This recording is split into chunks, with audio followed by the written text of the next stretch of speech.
రాజా Vijay phone చేశారు, వచ్చేస్తున్నారంట. రాజా వాళ్ళు America నుంచి ఎప్పుడు వస్తున్నారు? ఇప్పుడే మాట్లాడాను, ముగ్గురు కలిసే వస్తున్నారంట. వచ్చిన వెంటనే పెద్ద ఫంక్షన్ ఉందంట. సరే సరే, నాకు చాలా పనులు ఉన్నాయి, నేను సాయంత్రం కలుస్తానండి, ఉంటాను.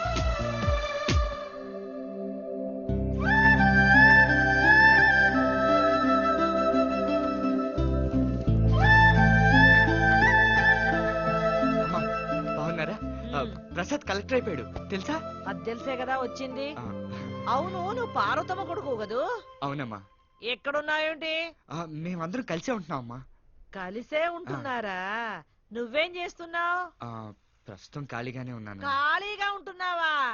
ఖాళీగా ఉంటే ఈ హైదరాబాద్ లో ఎట్టాగయ్యా బతికేది? అంటే మొత్తం నా కొడుకు సంపాదనతోనే మార్చాలి, ఒక్కొక్కటే మార్చాలి. అవును, ఏమిల్లయ్యా ఇది? ఓ కలెక్టర్ ఉండాల్సిన ఇల్లేనా? అదేనమ్మా, మొత్తం రెడీ చేసేస్తాను, అయిపోతుంది. ఇవన్నీ లోపల సరే సరే, మీరు లోపల రండి.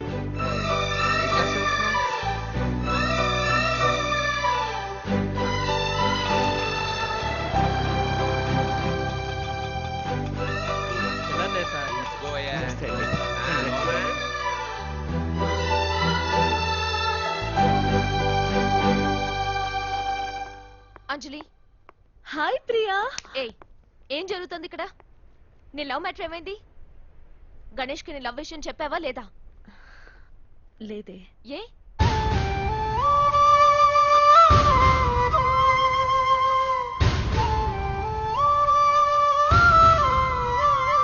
అందుకని నువ్వు తొందరపడి పెళ్లికి ఒప్పుకోవడమేనా? ఇంతవరకు అతను అమ్మాయిని చూడలేదంటున్నాడు. రేపు ఒకవేళ చూసినా ఆమెకి అతను నచ్చకపోవచ్చు, లేదా ఈ పాటికే అమ్మాయికి పెళ్ళైపోతే? అది కాదే, కొన్ని రోజులు వెయిట్ చేసి ఉండొచ్చుగా అంటున్నాను. లేదే, నేను వెయిట్ చేసే ప్రతి నిమిషం గణేష్ నాకే దక్కాలి అని ఆ దేవుణ్ణి ప్రార్థిస్తుంటాను.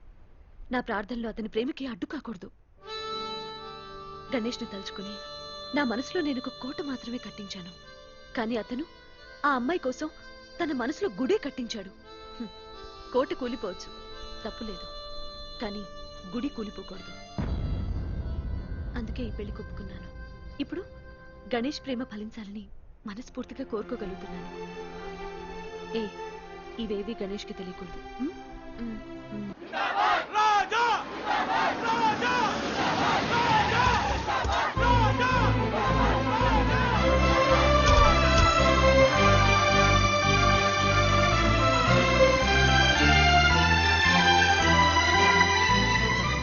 ప్రసాద్, ఎలా ఉన్నారా? బాగున్నావా? మిమ్మల్ని ఇలా చూస్తుంటే ఎంత ఆనందంగా తెలుసా? ప్రయాణం బాగా జరిగిందా? చూసి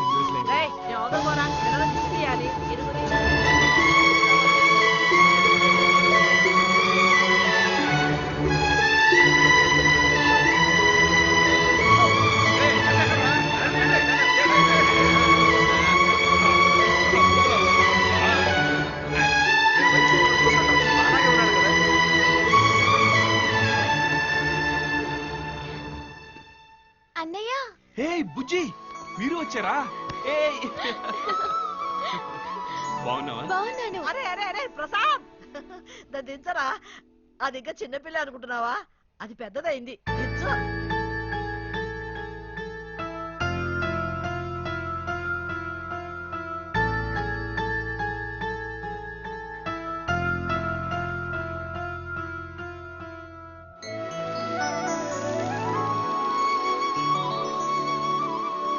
మొత్తం అంతా ఇక్కడ నిలబడి మాట్లాడేస్తారా? రండి మేడం మీదకి రండి. వెళదాం. చూసారా సార్ నా ఫ్రెండ్స్ ని?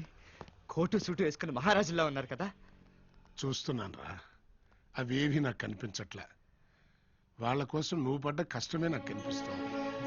అది వాళ్ళకు గుర్తుంటే చాలు.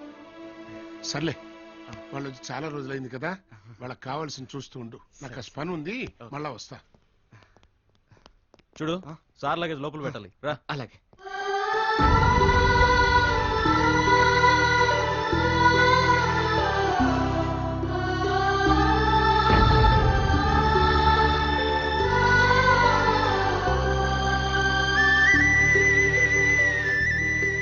ఎక్కడికి వెళ్ళావు? పిల్లలు అలసిపోయి వచ్చారు, కూల్ డ్రింక్ తీసుకురావచ్చు కదా. అయ్యో, గుర్తు గుర్తులేదండి, మర్చిపోయాను. ఇప్పుడే తెచ్చేస్తాను. సామాన్ సంగతి నేను చూసుకుంటాను. నువ్వు అర్జెంట్ గా స్కూల్ నుంచి తీసుకురా. ఇప్పుడే వచ్చేస్తాను. మన ఊళ్ళో ఎప్పుడు నేను నీ గురించే మాట్లాడుతూ ఉంటాను. నువ్వు కలెక్టర్ అయితే అబ్బబ్బబ్బబ్బా, ఈ నేను హైదరాబాద్ అంటే పని మన వల్ల కాదండి భరించడం. అబ్బా నేను సార్ని అడిగి చెప్తాను. 1 second sir, company guest house కి ఎప్పుడు వస్తున్నారని అడుగుతున్నారు సార్. ప్రసాద్, గెస్ట్ హౌస్ కి ఎప్పుడు వెళ్దాం? నా కొడుకు అక్కడికి ఎందుకు వెళ్తాడు? ఇప్పుడు వీడు ఓ పెద్ద కలెక్టర్. గవర్నమెంట్ మాకు ఇచ్చింది ఓ పెద్ద ఇల్లు. మేమంతా అక్కడికే వెళ్తాం. ఏం మాట్లాడుతున్నారమ్మా మీరు? ఇవాళ నా కొడుకు ఎవరనుకుంటున్నారు?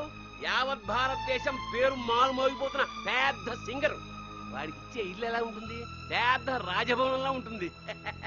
దాన్ని వద్దంటున్నారా మీరు? మీ కొడుకు ఎంత కలెక్టర్ అయినా గవర్నమెంట్ ఇచ్చే ఇల్లు ఇంతకన్నా బాగుంటుందా మీకు? ఏమిటయ్యా నా కొడుకుని ఓ తెగదించుకుంటున్నావు? నా కొడుకు లేదు, అసలు నీ కొడుకు ఎక్కడున్నాడయ్యా? మా వాడికి ఉన్న టాలెంట్ గురించి ఈ రోజు ఇండియా మొత్తం మాట్లాడుకుంటున్నారు. ఇవాళ నీకు ఈ కారు బంగళా ఉంది అంటే అది నా కొడుకు తలవే. మరి విజయ్, మీ కంపెనీ వాడు అడిగి నువ్వు కూడా సపరేట్ గా బంగళా తీసుకోరా. అక్కడ మనల్ని ఎవ్వరూ డిస్టర్బ్ చేయకూడదు. అలా ఎవడైనా వచ్చాడు అంటే ఎక్కడికి బయలుదేరారు ప్రియా? నేను ఊరికి వెళ్ళిపోతున్నా. ఎందుకు? గణేష్, నాకు ఫ్యామిలీ ఫ్రెండ్స్ ఉన్నారే తప్ప ఫ్యామిలీ అంటే ఏంటో తెలీదు. చిన్నతనం నుంచి అనాథగా హాస్టల్లో పెరిగాను.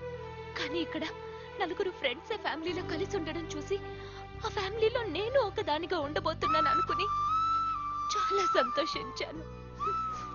ఇప్పుడు జరగదేమో గణేష్. ఏమంటున్నావు ప్రియా నువ్వు? అవును గణేష్, ఎక్కడ మీరందరూ వేరైపోతారేమోనని భయంగా ఉంది.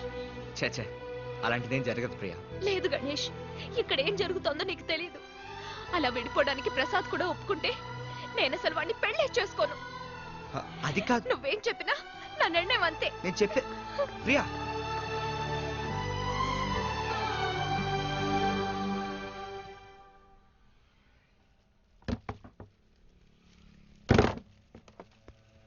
ఓ హాయ్ అంజలి, రండి రండి. అవును, రాజా విజయ్ ప్రసాద్ వీళ్ళంతా ఊరి నుంచి వచ్చామని చెప్పారు. ఎక్కడా ఎవరు కనిపించరే? వాళ్ళ అమ్మా నాన్న అందరూ వచ్చారు కదా, షాపింగ్కి వెళ్ళారు. అవును, సార్ ఎవరు? Hi Ganesh, I'm Rajesh. అంజలి, నేను ఎవరో చెప్పానా? మీ అంజలిని పెళ్లి చేసుకుని అమెరికాకి ఎత్తుకెళ్ళిపోవడానికి వచ్చాను. పెళ్ళా? చెప్పనే లేదు. చూసారా మీరు? చాలా అదృష్టవంతులు సార్ మీరు. మా అంజలిని పెళ్లి చేసుకుంటున్నారు కదా, మీరు చాలా లక్కీ.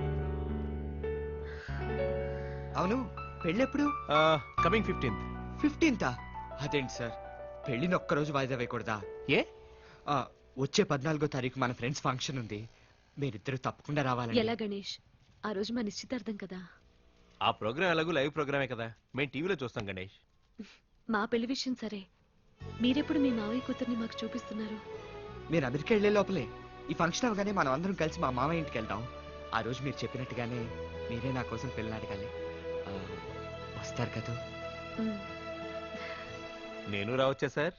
తప్పకుండా సార్. Okay, thank you. నేను ఒకటి మిమ్మల్ని నించోబెట్టే మాట్లాడుతున్నాను. రండి కూర్చోండి. లేదు గణేష్, ఈయన ఫ్రెండ్స్ ని ఇన్వైట్ చేయడానికి బెంగళూరు ఓ వెళ్తున్నాము. రాగానే ఇన్విటేషన్ తీసుకుని వస్తాం. సరే. All right my friend, okay, see you. Bye.